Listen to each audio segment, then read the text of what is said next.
Well, good morning, good morning, good morning. Happy New Year to everyone. Happy New Year, Happy New Year, Happy New Year. This is a new year. This is day one. This is day one. This is day one. This is the beginning. This is the beginning of a new year. This is the beginning of your breakthrough. This is the beginning of receiving your promises.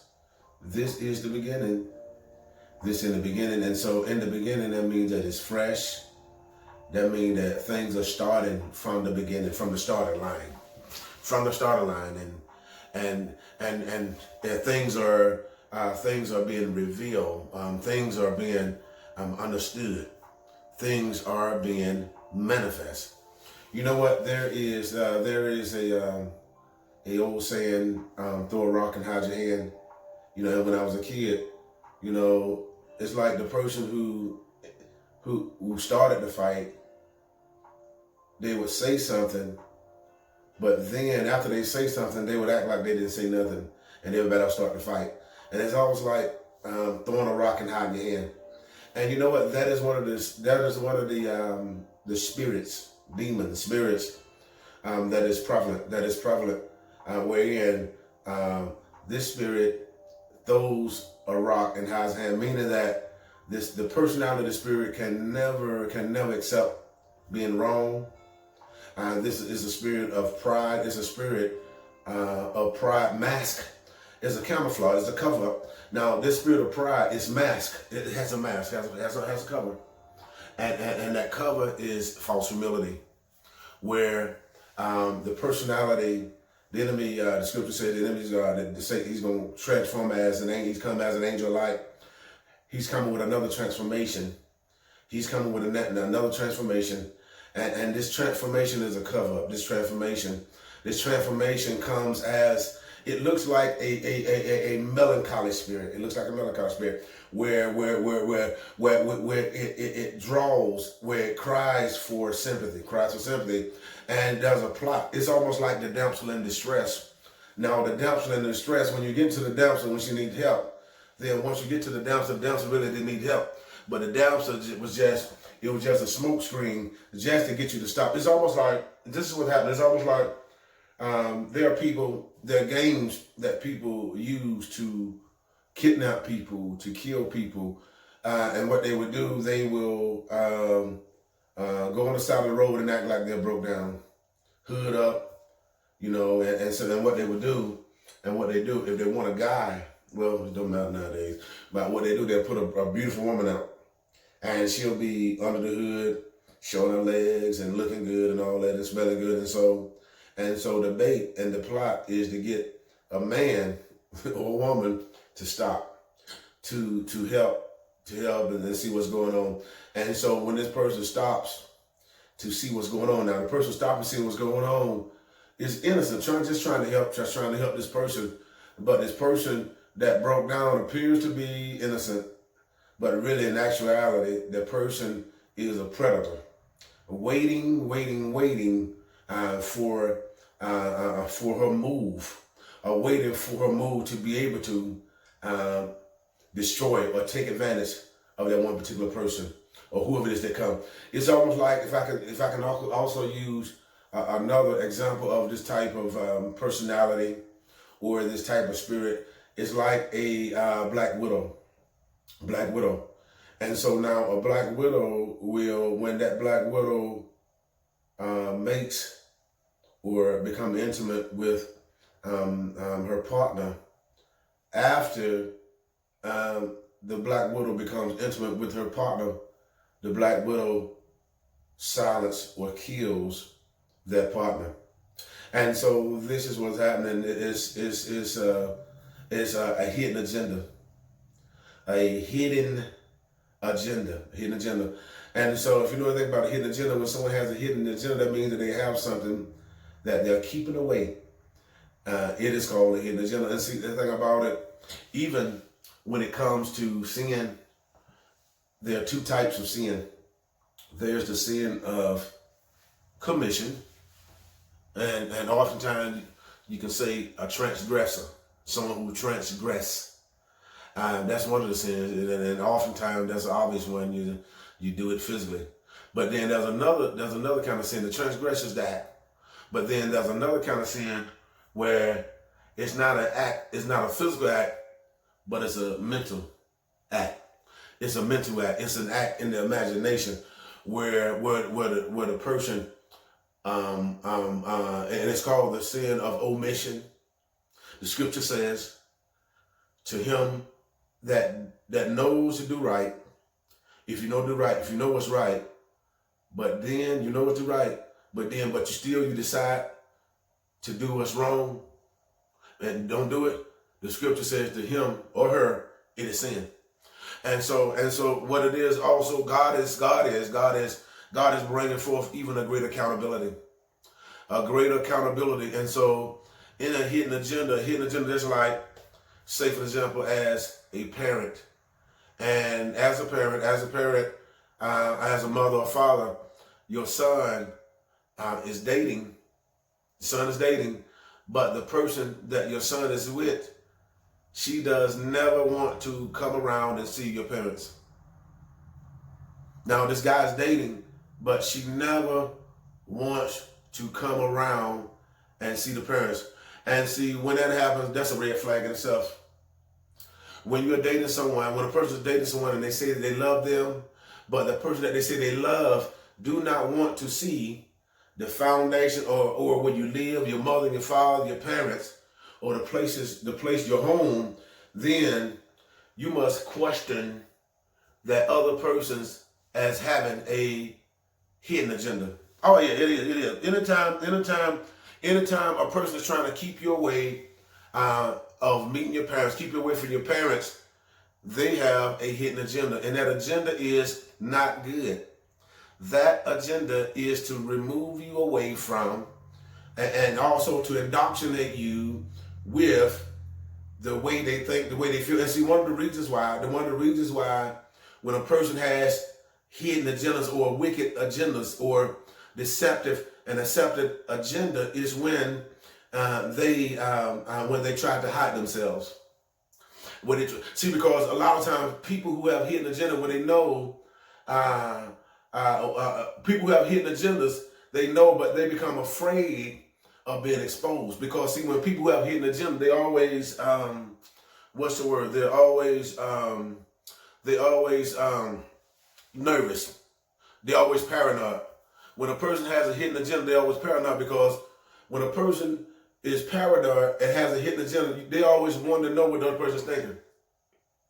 And so what they would do, they will play games, word games, semantic games, to get and to take that person's temperature, to see how that person thinks, to see how that person feel. And once they can gauge how that person feels, then they'll try to ease out a little bit their personality. And see, also a cover up is when a person hides really their identity. They hide really who they are, but they tuck away, or they try to tuck away their true identity. And so, but what happens? One of the telltale signs as a kid, or as one who's dating, and the person that you're dating coming around to see your parents. One of the things it will do when the person comes around to see your parents, they will see, and they have a different set of eyes. So in other words, your parents will see what you don't see. They will see it. They will see, because when you've lived a while, with every season there's a sign. When you've lived a while, with every sign there's a season. Every season there's a sign.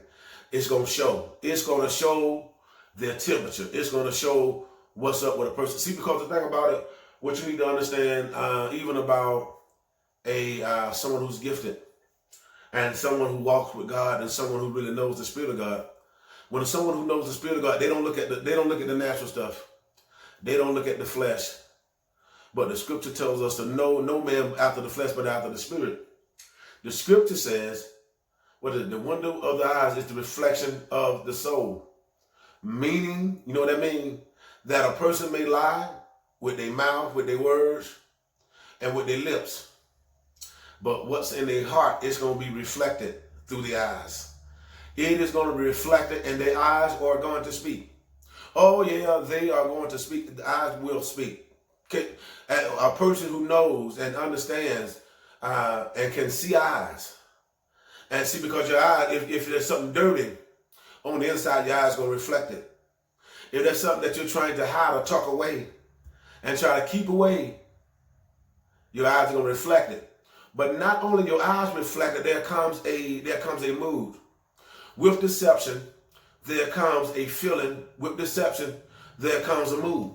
Oh, there comes a mood. And it is revealed. It is revealed if you notice and if you understand the atmosphere. Because everyone has atmosphere. Atmosphere is a mindset, how you believe, how you feel, how you think. Everyone have a season, different seasons. And with every season, before every season, there's a sign. Before every season, there is a sign. Just like when the trees begin to fall away from the branches and begin to turn colors. And that oftentimes means that it is coming into fall, or coming into fall. And so before every season, there is a sign. And so those are my words this new year. Those are my words. And I want to say in this new year, because this is the first day, this is the beginning, I would like to speak a blessing. I like to speak a blessing, a blessing in your life. I like to speak a blessing in your house. I like to speak a beginning blessing. I also like to speak a beginning blessing in your body. I like to speak a beginning blessing in your relationship. I like to speak a beginning blessing in the way you think. I like to speak a beginning blessing in the way you feel. I like to let God do a new thing in you. Because the scripture said, God said, consider not the former things. Consider. God said, don't even think about the former things. Let the dead bury the dead. God said, consider not the former things. But God said, but the scripture said, I'm going to do a new thing in you. Consider not the former things. And so in other words, the moment that you ignore, the moment that you let the dead bury the dead, the moment that you decide, God, I'm going to move forward, I'm going to cut ties with what was holding me. I'm going to cut ties with the past.